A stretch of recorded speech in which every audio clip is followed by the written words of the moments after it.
This episode is proudly supported by the new Capital Food Market Canberra, where you can explore the very best producers, artisans, fresh food providores and hospitality venues of the region. Here is Krista Potter from Deli Cravings. It's going to be a beautiful marketplace. It's going to be busy, it's going to be vibrant, it's going to have choice. It's all under one roof, so the weather's not going to be a problem. Yeah, just can't wait to see the community all back. For more information, go to capitalfoodmarket.com.au or visit the markets and feed your curiosity. Life can get very boring if you're just going through the motions. And you know, you don't want to be coming home from work and just looking down on your plate to just a plate of grey. And so even if that's just a small change I can help people make, is just eating something good or something different, I feel that's worth the investment entirely. This is the Deep in the Weeds podcast. I'm Anthony Huckstep. A huge shift in the way many people buy food has had a huge impact on traditional butchers. As the supermarkets pushed into that space, the importance of real butchers has become more evident. For people who care about where their food comes from, fresh food markets, and particularly butchers, have become the beating heart of the community. Bede Wright is the owner of Market Meats, part of the new Capital Food Market in Canberra. Bede, how are you? Very well, thank you. It's great to get you on the show. You're one of Canberra's best butchers. Have you seen the importance of butchers change in recent years? Definitely. When I first started, we were one of 4 butcheries in the markets, and every suburban area had its own local shops with a local butcher on, and they're just sort of falling away, and there's very few of us now. And so we're finding just the skills aren't being passed on, I suppose. And tell us a little bit about your customer. Is it someone that is more interested in where their food comes from? I think generally speaking, yeah. So we probably get a lot of younger couples who definitely care about buying local, definitely care about the welfare of the animal and the quality of the animal. And we get a lot of sort of families as well, generally, as the boys are getting a bit older and they start eating more. They want to feed them a little bit better, want to make sure that they're getting good nutrition as well. You've been part of the Belconnen Fresh Food Market for many years and part of the new development Capital Food Market. How important is market culture in Canberra? I think it's very important, especially in places like Canberra, where you're just offering something different. Supermarkets have their place, obviously. There's no denying that now in 2023. But every bit as important is just a bit of connection. So kind of I guess the middleman between where your food comes from and where it gets to you. And so without the market, there's just that kind of disconnect where a lot of people, I don't know, even to a certain degree, they don't understand where their food comes from. Do you work with other tenants within the market? Everyone has their own specialty, but is there kind of a network and community there working? We deal with one of the bakeries here, the Need Patisserie. They get their meat from us, and so that goes into all the sausage rolls, the pies, the sandwiches, everything like that. He likes the idea of dealing with somebody local as well. I want to explore sort of what you're doing, and particularly with the new Capital Food Market shortly, but take us back to when you were young. Where did you grow up and what sort of role did food play? I grew up in Little Bay in South Sydney, and so I guess the nearest landmark would be Long Bay Jail. That was down the road from us. Food when I was growing up, I'm from a damn big family. I'm one of 6 boys and 2 girls, so there was 10 of us. And so food was, I don't know, a good meal was a big meal when I was growing up, especially with so many mouths to feed. And it was being the sort of the mid-80s as well. It was single income with my dad while my mum was at home looking after the tribe. And so I don't think any of us knew the meaning of the word gourmet or artisanal. They were foreign concepts to us back then. Are there any sort of dishes or feasts that you remember fondly from growing up? Oh, not well, if I'm honest. dinner often would look a lot like fish fingers and chips, or battered pieces of frozen fish and salad, hot chips from the local takeaway. Like I said, a good meal was a big meal back then. There wasn't much colour on my plate, put it that way. Well, it sounds not that dissimilar to my growing up too, and very common for families in the 80s. Well, tell us about your interest in food. When did you sort of first start thinking about a career as a butcher?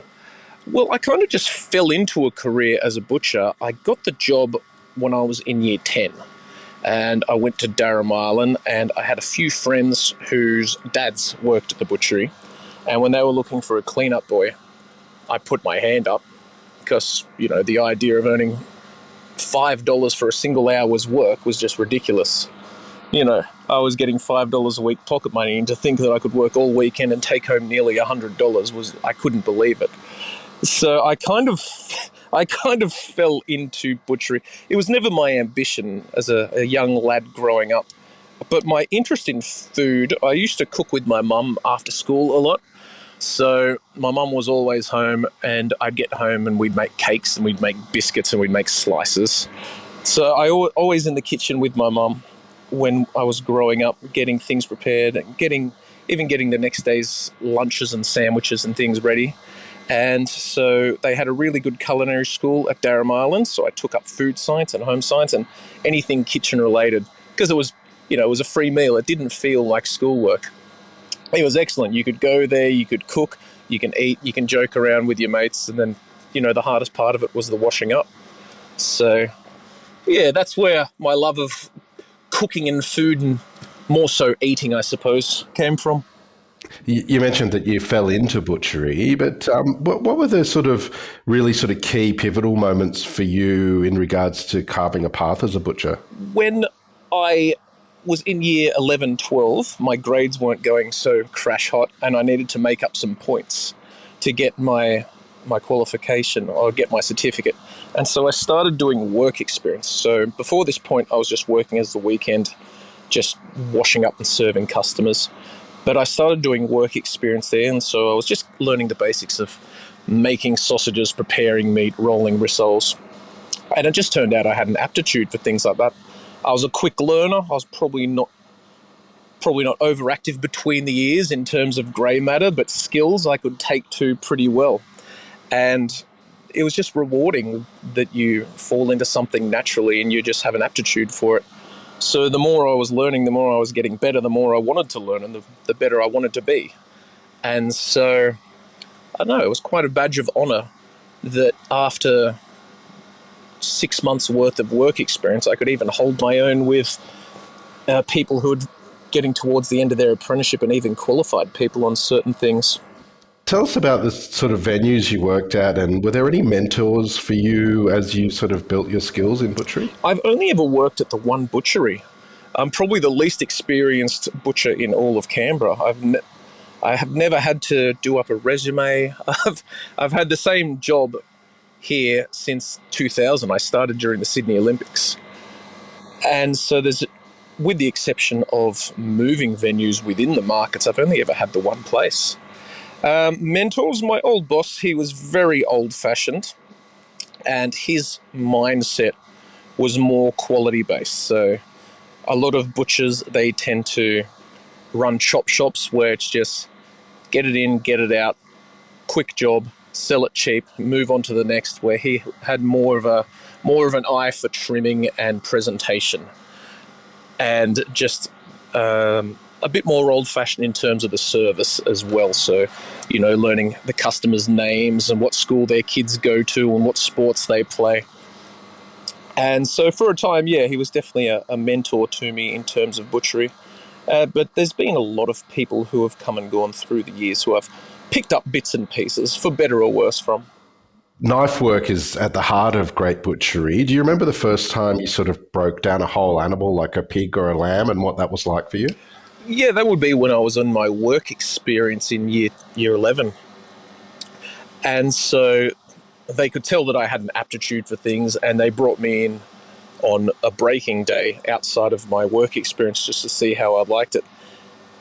And the process I really found fascinating, that you could take a whole carcass and even just with a single boning knife, you could break it all down into tiny little pieces. There was, even to that point, there was no mechanical element to it. And that really made me think this is probably the way they'd been doing it, since well before the Roman times, when there weren't any bandsaws, when they just had the hooks hanging on the walls and the outside market areas. They couldn't rely on fridges, bandsaws, cryovacs, mincers. And so I found that very interesting, that an industry can be around for such a long time, but at its core, it hasn't changed at all.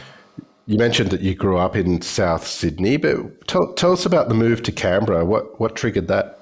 My dad was working for Telecom back in the good old days, and so he just got a transfer to Canberra, and sort of that was it. That was the single income. There was no ifs or buts about it. We moved from Little Bay, or La Perouse, which it skirted, up to Watangra, and yeah, so that was the end of year one. So new school, new friends, new football club, new everything like that. You mentioned you've been part of the markets for quite some time. Tell us about the beginnings of that. What was it like when you first started at the markets? Oh, it was like the frontier. It was like the Wild West. There were punch-ups in the car park out the back between the trolley boys, all of who would be showing up drunk and walking around chain smoking while pushing trolleys. It was just a very different atmosphere. It was like Con the Fruiterer. I'd be working initially on Sunday afternoons when it was inside, outside, half price, and just people with huge queues and feeling every single avocado and every single rock melon and arguing and haggling. I'd never really experienced haggling before, and it was just a big culture shock, really, to where my experience of shopping was going to the local shops to buy Mars bars and Cokes. And it was hectic. It was hectic. I'd be used to washing up, half a dozen plates, or I suppose 10 plates, to coming into work, and there'd just be noise everywhere, and there'd be yelling and there'd be shouting and banging, and it was just frantic. And I'd be burying my head in the sink out the back with a stack of steel trays as tall as I am, and just the mania and the pandemonium of it. Everything was just so rushed, so full on. It was a very steep learning curve. You earned your stripes as a butcher, but tell us about when you first opened your business. Was it different to what you thought it would be? Yeah, I would say it was a lot tougher, the going of it, than I had thought. I let the old boys that were in the shop at the time get into my head, and there's always the boss bashing. It's easier to complain than actually do something. So I got into my head that all I had to do was the same thing, but without the mistakes that he made, and I'd just make money hand over fist. And it was really tough. I obviously thought I was better than I was, and there's just so many things I didn't even contemplate. Managing staff was the hardest thing. Stock is easy enough. You look in the fridge, you see what you got last week, you see what you have, you order what you need, you do the breakdown, but it's just all these other little things where I thought, I'm good at the job that I do then, so how could I not be successful?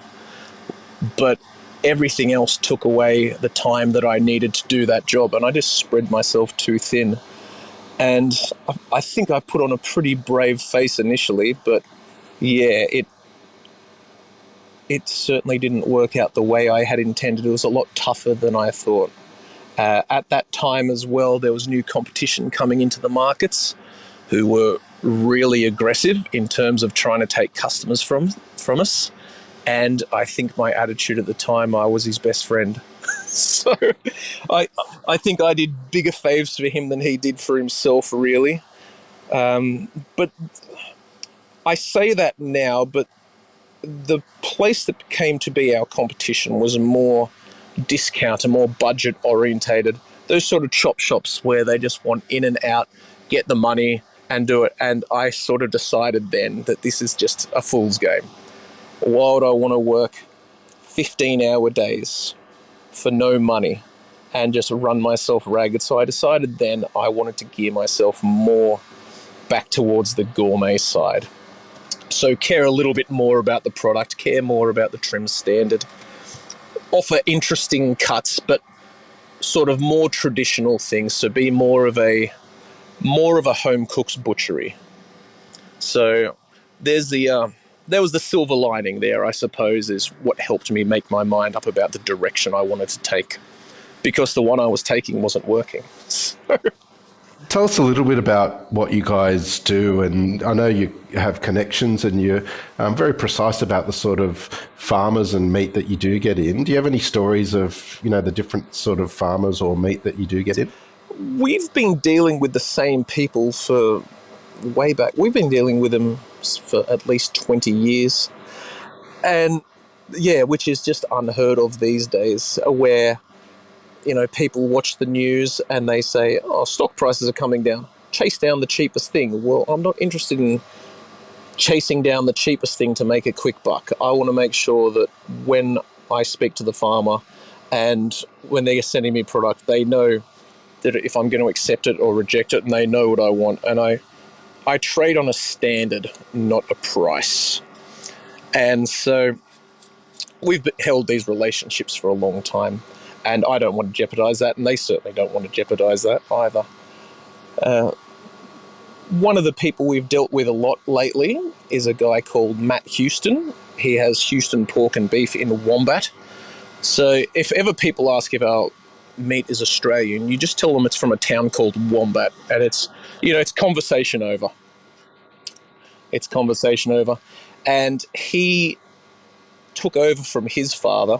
Not that my father was the old boss, but we both had very similar paths into the industry, where he saw what his father was doing and he wanted to take elements, but he wanted to slightly evolve it. And so he started doing his own breeding, and he invested huge money into a breeding program, even dieting. So they're on a formulated diet, and it's the best beef I've seen. Hands down. It's not only just about great meat. You make small goods, and you also smoke meats as well. Tell us a little bit about the program that you have there. Yeah, so we make all of our own sausages. That's just a staple for a butchery. We make our own bacon. I was finding when we were with the old boss, under the old ownership, I should say, he was just buying in pre-made bacon, like Batoshi, Zamet's bacon. And it's what I remember as a kid. It was just always wet. And it was just always a little bit tasteless, a little bit pallid. And so we started making our own bacon. And it was just hands above the rest. There was no looking back after we made our first batch. And so we source free-range pigs. We do all the trimming ourselves. We make sure there's no little bits of vein or little bits of sinew, little chips of bone. We do the curing process ourselves. We do the boning process ourselves. We do the smoking process ourselves. And that's why the market smells so nice some days, because we have the smoke wafting out across the car park, especially on a still day when it looks like there's a fog hanging over the markets. That's just bacon. And so with the success of the bacon, we started looking to other small goods. So we started making our own ham. We just offer the one kind of ham. There's a specialty deli next door for the different kinds of ham, but we stay in our lane. We just make the one kind of butcher's ham, and we go through a mountain of that. We make our own speck. In times past, we have made our own frankfurts and other small goods sausages, but the sales just weren't there, which is a bit frustrating, because it's something that I really enjoy doing. I like making all the different sausages and all the different small goods. A few years ago, my big idea was to have the Market Meat Summer of Sausage.